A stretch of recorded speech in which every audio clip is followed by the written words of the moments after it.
Reports. Now, as promised, media reports on high levels of corruption, violence and crime are sparking debates on societal moral decay in the country. Now, recent sexual allegations involving a forensic investigator who was working on the case of previously violated learners at a school in Soweto sent shockwaves this week.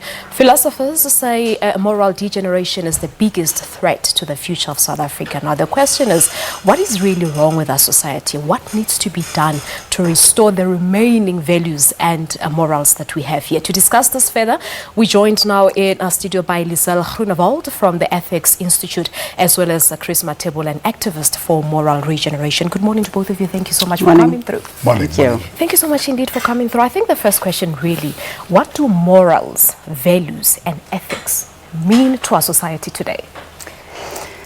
I think if one looks at what is happening in society, one wonders if it actually means anything to society. But there are still a lot of ethics in the society. Many communities, of course, still have morals. It's just that we see the bad the whole time. And there are actually so many people that still do good, so many people that still have a lot of morals. But unfortunately, that hits the news. That is what we see, where there's the degeneration of morals in society. And there's many reasons for that. I don't know if you want me to go into those. Yes. Okay. I think, and Pastor Chris will agree with me, I'm sure, is that, learning our values and morals, that starts when we are little. Okay, so we learn that at home. That's the first instance. We need, our parents or our caregivers need to be the people that is actually our role models. They should be our first idols. But now we have situations where we have so many families where there's only a single parent, where there's no parent at all, or there are communities where the society's values are no longer the way, can I say, we used to, the good values. Okay, so you get your very poor or gang-ridden societies where the values are different. Okay? And your young ones, because they don't necessarily have educators that gives them educators that are role models, parents that are role models, they then seek other role models. And that can very often be the wrong people. Yeah. And Pastor Mathebula, I remember we had you here in studio last year talking to almost the very same issues of broken families and, homes being the model of how children should behave. Where did we lose it? Where did we go wrong as the nation? Yeah, once again, it's a painful thing that I'm a man and once again, man has struck again. The very same people who must protect the community, but let me just start maybe from the first question that you ask, what are morals, what are values?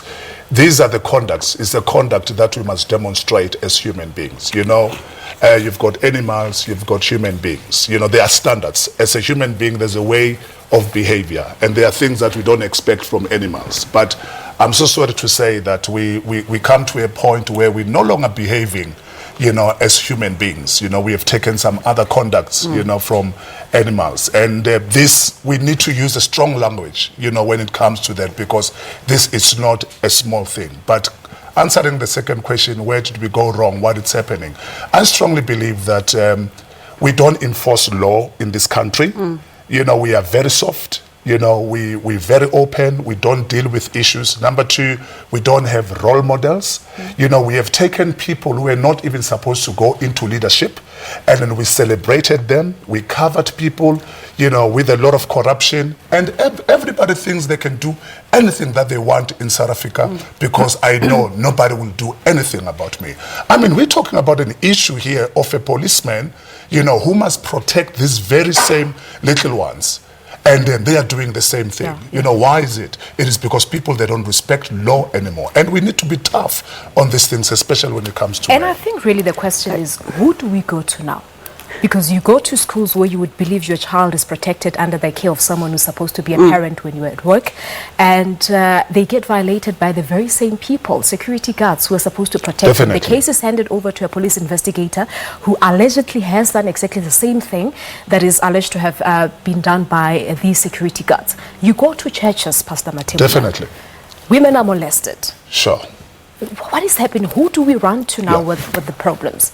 This is where I'm saying, I think we need to stand up now as a community, and as much as we have few good people, the very same few good people, I strongly believe if we stand together and we say enough, it's enough, as a community, let us have a dialogue. I was saying to Liz just before we came in here, I mean, I look at this present moment, the way we campaign for all our political parties.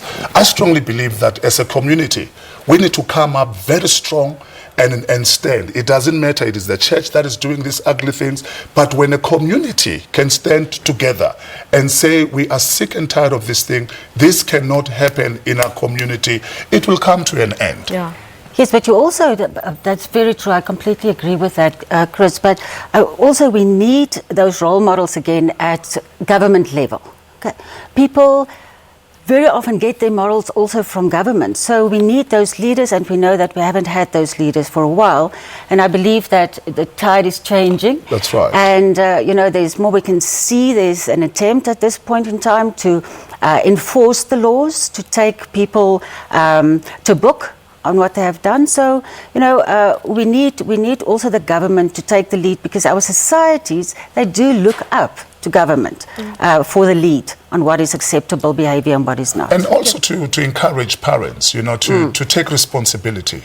Because I strongly believe that if we can be very strong as parents, begin to deal with this thing at a young age, we play our role, and we're definitely going to win when it comes to this area. All right, but are we having these discussions efficiently so as a society? We don't. We don't. These are the things that we put aside. They are not important until somebody strikes again. We don't discuss about, we don't have dialogues about these things. Even when you go to churches, it is not discussions that we talk about. Government, we don't talk about these things. We're busy concentrating on other issues, not that they are not important. I'm looking forward to a parliament. As much as they debate these other issues, they must take this as part of the question, as they were answering questions this week. Take this thing as part of the question. What is happening with our morals, and in our nation? Let them discuss that. We watch TV, all of us, and then we begin to engage as well and bring solutions. Yeah, certainly. And the other argument really is that our institutions have also lost their purpose of maintaining what is right and, of course, restoring order. You've made mention of the fact of the justice system is very lenient to perpetrators of such incidents. But pastors, on the other hand, are also doing all sorts of things as well. I mean, the recent case of allegations of sexual abuse in an Anglican church. They must be taken to jail. It doesn't matter, you call yourself man of God and all that. The law must take its course. You are a pastor, you are a bishop. That doesn't matter in the community. If you are committing that type of a crime, you must be taken to jail so that other people can learn, so that other pastors can learn. But you know what we do? Because these are top people, these are people who are connected, these are powerful people. We protect them. Some of them, they just pay money, and then we put them aside. But if we really deal with this thing, take them to jail and let the community know about this thing, and those things will stop. Yeah, and some people are saying, where are the church leaders? These are the very same people who showed tenacity during your apartheid era. Where are they now? Are they speaking out enough to make sure that the situation goes back to where it was? Unfortunately, we're not. And that is why we are here, to appeal to the community, to appeal to those good men out there. Let us stand up. Let us stand up. We need one another. White, black, we need one another. Let us build this nation moving forward. Okay, we need to take a quick ad break here on Morning Live. As I said, you may also become part of the discussion at Morning Live SABC. Where have we gone wrong as the nation in terms of losing our morals and values? We'll continue the conversation with Pastor Chris as well as Liezl. Stay tuned.